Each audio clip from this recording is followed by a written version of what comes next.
Bonjour à tous, aujourd'hui on va parler d'un appareil qu'on n'a jamais testé sur la chaîne. C'est une tablette robuste de la marque Oukitel. Donc c'est une marque chinoise pas très connue en France qui fait pas mal d'objets robustes comme ça, comme des téléphones, des tablettes. Et généralement elles ont un bon rapport qualité-prix. Et c'est la Oukitel RT7 Titan 5G. Et oui, comme vous avez pu l'imaginer, eh bien elle va être compatible 5G, donc vous allez pouvoir mettre une carte SIM et ainsi passer vos appels, envoyer des messages avec, mais on va y revenir dessus. Et pour fêter les 30 000 abonnés, eh bien, à la fin de la vidéo, je vous la ferai gagner. Vous allez voir, il n'y aura pas grand-chose à faire. Donc, regardez bien la vidéo jusqu'au bout et après, on en parle en fin de vidéo. Donc, qui dit tablette robuste, dit tablette très lourde. Elle est vraiment hors norme, hein. Elle fait 1,250 kg à vide. À vide, vous allez comprendre pourquoi. Et elle fait en taille 249,1 mm de longueur sur 167,8 mm de hauteur. Et en épaisseur, elle fait presque 2 cm, 19,8 mm. Elle est renforcée de partout. Ici, on a du caoutchouc. Derrière, c'est hyper costaud. Bon, en même temps, vu le poids, c'est normal. Mais tout ça, c'était du cosmétique, hein. Donc d'abord, ce qu'on va regarder, c'est ce qu'il y avait dans la boîte. On retrouvait, bien évidemment, notre tablette, une petite pinoche pour sortir la SIM, un chargeur 33 watts. Et vous allez voir qu'on va vraiment en avoir besoin de ce chargeur, hein, puisqu'elle a une batterie énorme de 32 000 mAh. Vous avez bien entendu, 32 000 mAh. Donc on va parler de l'autonomie, mais c'est assez conséquent. Un câble de recharge USB type C vers USB type C. Une sangle pour pouvoir la porter en bandoulière avec deux petites attaches que vous allez pouvoir visser derrière ici pour l'accrocher dans ces emplacements-là. Forcément, les 4 vis sont livrés avec. Un petit tournevis plat pour pouvoir serrer les vis. Une dragonne, enfin une espèce de poignée en simili-cuir que pareil, vous allez pouvoir passer dans les petites accroches que vous allez mettre là. Et enfin, une poignée en alliage, donc moi c'est la solution que j'ai utilisée pendant le mois de mon test, qui en plus d'être une poignée va vous permettre aussi de vous en servir comme support de tablette. Et comme ça, si vous voulez vous mater un film, eh bien vous pouvez et vous n'avez pas besoin d'un autre support. Alors, il est clair, hein, que cette tablette ne s'adresse pas à tout le monde. On va plutôt aller sur des gens qui travaillent en extérieur, qui font des boulots où ils risquent d'abîmer le matériel, je sais pas, des gens dans le BTP, ou en tout cas des gens qui vont sur les chantiers, qui risquent de la faire tomber. Là, on est quand même sur quelque chose d'assez costaud, hein. Elle répond à la norme MIL STD 810H. Alors attention, c'est une norme militaire, je sais pas vraiment ce que ça vaut. Elle est IP68 et IP69K. Ce qu'il faut juste se dire, hein, c'est qu'elle va supporter des températures de -20 à +55 degrés et qu'elle peut être immergée dans l'eau jusqu'à 1,50 m pendant 30 minutes. Voilà, c'est ce qu'il faut se dire. Et puis elle va résister à des chutes d'environ 1 mètre de hauteur. Et si on fait le tour rapide de notre tablette, donc devant, on va retrouver un bel écran IPS de 1920 par 1200 pixels en 10,1 pouces avec un ratio de 14,4 neuvième, un contraste de 1000 pour 1 et elle a une bonne luminosité, hein, de 400 nits. Alors si vous êtes dehors en plein soleil avec un énorme soleil qui va vraiment pointer dessus, vous aurez du mal à lire, mais on arrive quand même à lire. Au-dessus de cet écran-là, on va avoir un verre renforcé de 1,1 mm afin d'éviter qu'il s'abîme. Bon, ça va éviter les petits accidents, mais bien évidemment, si la tablette tombe sur une pierre pile poil sur son écran, l'écran il va exploser, hein. Faut pas se mentir, surtout que il y a 1,3 kg qui tombe. Et ce que vous pouvez remarquer aussi, c'est que l'écran est encadré par d'énormes bordures, hein, qui font plus d'1 centimètre. C'est d'un autre temps, mais en même temps, ça permet d'encaisser les chocs si des fois il y a un petit impact qui se fait dans les coins. Et au-dessus de l'écran, ici, on va retrouver un objectif de 32 mégapixels et à l'arrière, ici, on va retrouver 3 objectifs. Alors, je sais pas lequel est lequel, mais le premier va être de 48 mégapixels, le deuxième va être de 20 mégapixels pour prendre des photos la nuit grâce à ces 4 LED infrarouges. Donc, de nuit, vous allez pouvoir prendre des photos en infrarouge. Donc on va faire le test tout à l'heure. Et ici, un objectif macro de 2 mégapixels. C'est pareil, on va tester ça tout à l'heure. Sur la tranche supérieure, on retrouve un emplacement pour pouvoir y mettre soit 2 cartes SIM 5G, ou soit une carte SIM et une carte SD pour pouvoir étendre la mémoire. Sur cette tranche-là, on va y retrouver le port pour la recharge. Et ce qui est sympa également, c'est que ça fait recharge inversée. Vous pouvez brancher par exemple un téléphone dessus et ça va vous servir en fait de power bank, de batterie externe. Et a priori, vous allez pouvoir recharger jusqu'à 9 fois votre iPhone. Alors je ne sais pas de quelle génération, c'est ce que nous dit la marque. Bon voilà, très honnêtement, je ne l'ai pas testé, mais sachez que ça peut vous dépanner au cas où. Sur la tranche inférieure, on n'y retrouve rien du tout. Et sur l'autre tranche, on va y retrouver le bouton d'allumage et le bouton volume plus et volume moins. De part et d'autre, je ne vous ai pas montré, mais vous avez des haut-parleurs. Et ma foi, c'est tout ce qu'on peut dire sur la cosmétique et la connectique. Maintenant, eh bien, on va regarder ce qui se cache dans la bête, ce qu'on ne voit pas. Donc, on va aller voir dans les paramètres. Donc déjà, ce que vous pouvez voir, eh bien, c'est que la tablette est très fluide. Alors, par contre, on est en 60 Hz. Et si on va dans les paramètres, eh bien, on va voir qu'on est sur un Android 13. Alors, je ne suis pas sûr qu'un jour il passera en Android 14. On a 12 Go de RAM, mais extensible jusqu'à 24 en prenant 12 Go sur la mémoire ROM. On a 256 Go de stockage en mémoire ROM. Le CPU, c'est un Dimensity 720. Alors, c'est pas la folie comme CPU. En tout cas, bon, c'est un 8 cœurs de 2 GHz. Bon, pour information, c'est le CPU qu'on va retrouver sur le Motorola Edge 20 Lite ou alors sur le Oppo A53 5G. Vous voyez, c'est pas non plus une tuerie. Au niveau du GPU, donc du processeur graphique, on va avoir un Mali G57. C'est pareil. C'est vraiment pas du haut de gamme. Mais globalement, ça fait le taf. Et si on regarde les résultats d'Antutu, on est sur près de 400 000 points. Alors, c'est pas folichon. Maintenant, on arrive sur des scores Antutu comme ça, à plus de 1200, 1300 sur les plus hauts de gamme. Là, on est vraiment dans du milieu de gamme, voire même du un peu moins que le milieu de gamme. Mais vraiment, ça permet de le faire tourner. Il faut toujours se mettre dans l'optique que c'est plutôt une tablette pour les professionnels. Et donc ça, eh bien, c'est le hardware. Mais je vous ai aussi dit qu'on avait une batterie de 32 000 mAh. Donc ça, au niveau de l'autonomie, c'est assez énorme. Vous allez faire 2 jours en la surutilisant sans aucun problème. Vous allez être plus sur 4-5 jours. Et même si vous la laissez en veille, vous allez tenir 180 jours. Vous allez pouvoir regarder des vidéos pendant 35 heures sans vous arrêter. C'est voilà, c'est vraiment hors norme, c'est ce que je vous disais au départ. Et par contre, côté négatif de la chose, c'est que si vous voulez la recharger de 0 à 100%, avec le chargeur 33 watts, il va falloir compter 6 heures de temps. Donc soit vous la branchez la nuit, soit vous ne l'utilisez pas la journée, mais c'est vrai que c'est quand même assez conséquent. Au niveau de la connectivité, bien évidemment, on a le GPS, on a le AGPS. On va être en Bluetooth 5.1. Elle va prendre en charge le Wi-Fi 2,4 et 5 GHz. Et comme je vous l'ai dit, elle va être compatible 5G. Vous allez pouvoir mettre une carte SIM 5G.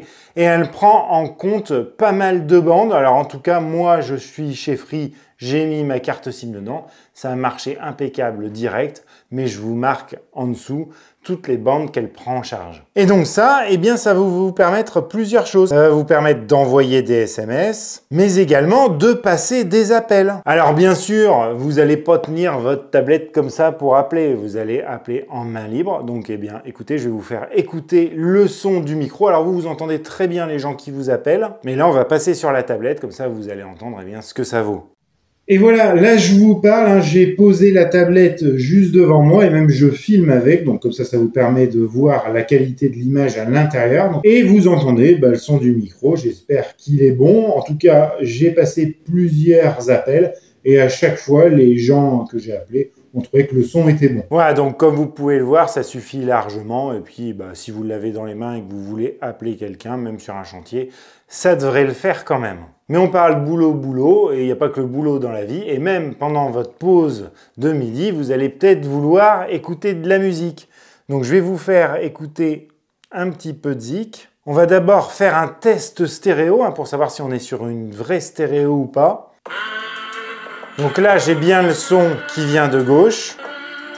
Et là, j'ai bien le son qui vient de droite. Alors les haut-parleurs sont pas forcément bien positionnés, parce que si vous la tenez comme ça, votre tablette, et bien là, vous venez à boucher les haut-parleurs qui sont là. Et si on écoute de la vraie musique...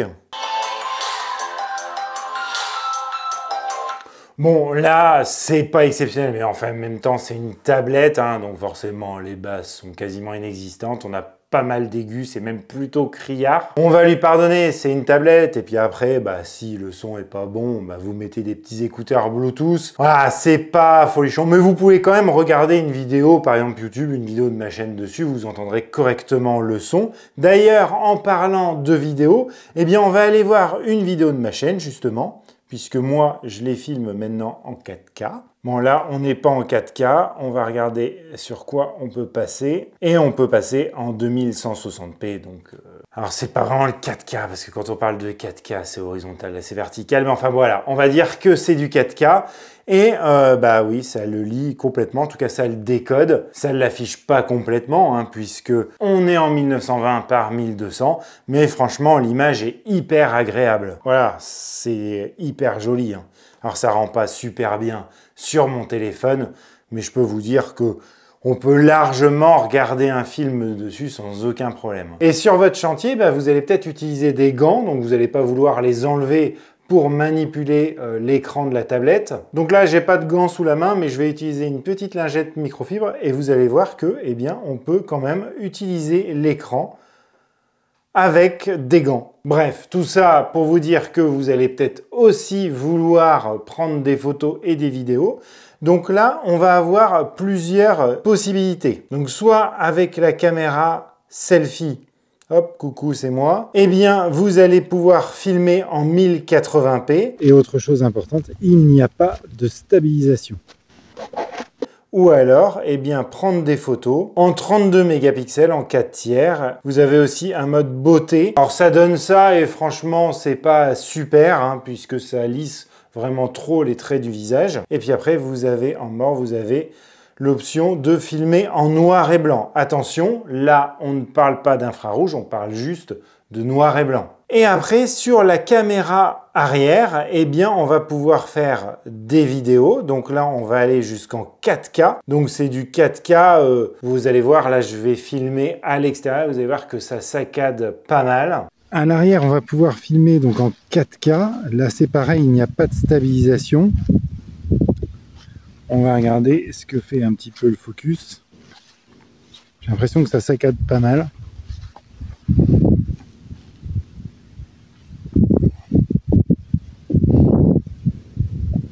Ouais, c'est pas mal au niveau du focus.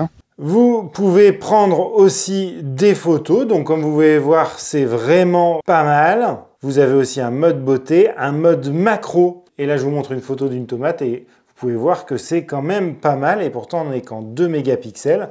Après, vous avez l'option ici Night Vision où si vous activez le flash, vous passez en mode infrarouge. Vous allez le voir, derrière, les petites LED infrarouges sont allumées. Et donc, je vais vous laisser avec un test que j'ai fait de nuit. Et voilà, là on est dans la nuit et je filme dans le noir complet. Alors, il y a un petit peu la LED qui s'est allumée, mais voilà, c'est franchement dégueulasse. Et donc on va passer en mode infrarouge et on va voir ce que ça donne. Alors là par contre ça ne va pas prendre des vidéos, ça prend que des photos avec l'infrarouge et ça doit prendre à 5-6 mètres. Vous avez aussi un mode noir et blanc.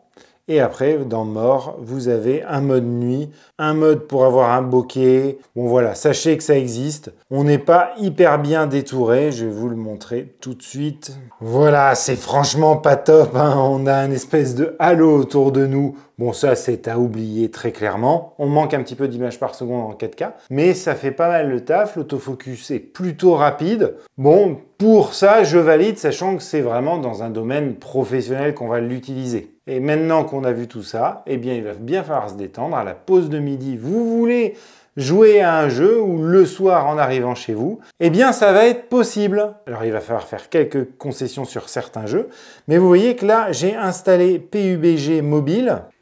Là, je suis dans l'avion et bon, c'est fluide, ça rame pas, il n'y a pas de saccade. Et voilà, j'ai fait des parties, j'ai vraiment pas eu de problème.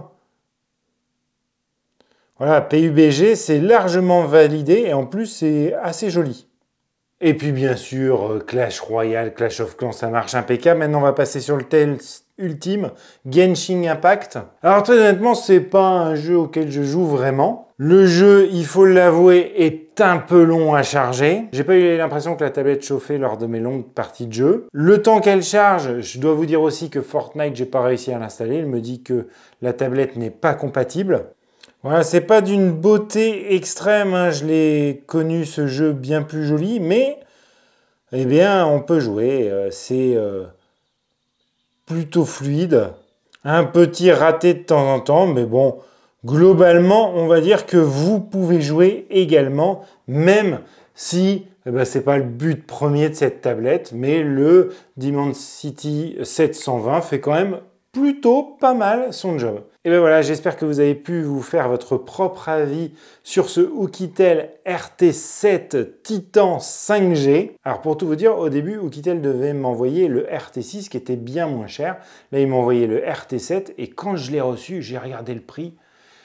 1200 €. Je me suis dit, c'est pas possible, je peux pas présenter ça sur la chaîne. Et en fait, c'était un prix, vous savez, les prix d'AliExpress où ils boostent le prix pour le baisser pour qu'on ait la sensation de faire une super bonne affaire. Alors ça, je déteste ça. Mais en fait, elle est bien moins chère que ça. Alors ça reste quand même une somme. On est à 450 € pour cette tablette qui, bien évidemment, à ce prix-là, parce qu'elle est super renforcée et qu'on a une batterie phénoménale. Mais en tout cas, si vous en avez rien à fiche de ce côté-là, eh bien, ne prenez pas cette tablette-là. Allez plutôt sur une tablette qui n'est pas renforcée. À ce prix-là, vous aurez d'autres tablettes avec de meilleures performances où vous pourrez plus jouer. Et donc je vous en ai parlé au début de la vidéo, je vous fais gagner cette tablette. Alors attention, hein, elle ne sera pas neuve, elle m'a servi un peu plus d'un mois, donc il se peut qu'il y ait quelques micro-rayures par-ci, par-là. Mais pour la gagner, bah, ça va être très simple, ça se passe sur Instagram, hein, vous le savez, parce que j'ai eu plein de commentaires sur les derniers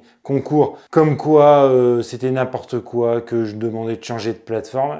Enfin bon bref, on fait gagner des choses et les gens en fait nous enquiquinent derrière. Donc ça se passe sur Instagram, vous cherchez le post qui parle de ce concours sur mon Instagram et il vous suffira eh bien, de commenter ce post en disant n'importe quoi, bonjour Vincent. Vous n'avez pas à taguer la terre entière, je déteste ça. Les concours où il faut taguer 3 personnes pour essayer de gratter 10 abonnés sur Insta. C'est pas du tout ce que je veux des gens qui me suivent parce qu'ils aiment bien ce que je fais. Et puis, bah, il y aura un tirage au sort. Alors là, je le ferai peut-être un peu durer. On sera peut-être 3 semaines ou 1 mois après la sortie de cette vidéo. En tout cas, checkez le texte dans le post Instagram. Tout sera expliqué. Et ben voilà, écoutez, j'espère que ce test vous a plu. S'il vous a plu, un petit pouce bleu. Et n'hésitez pas à me dire en commentaire ce que vous en pensez, si vous voyez l'intérêt d'une tablette renforcée. Et moi, je vous dis à très bientôt sur Vintech pour de nouveaux tests domotique et tech. Allez, ciao!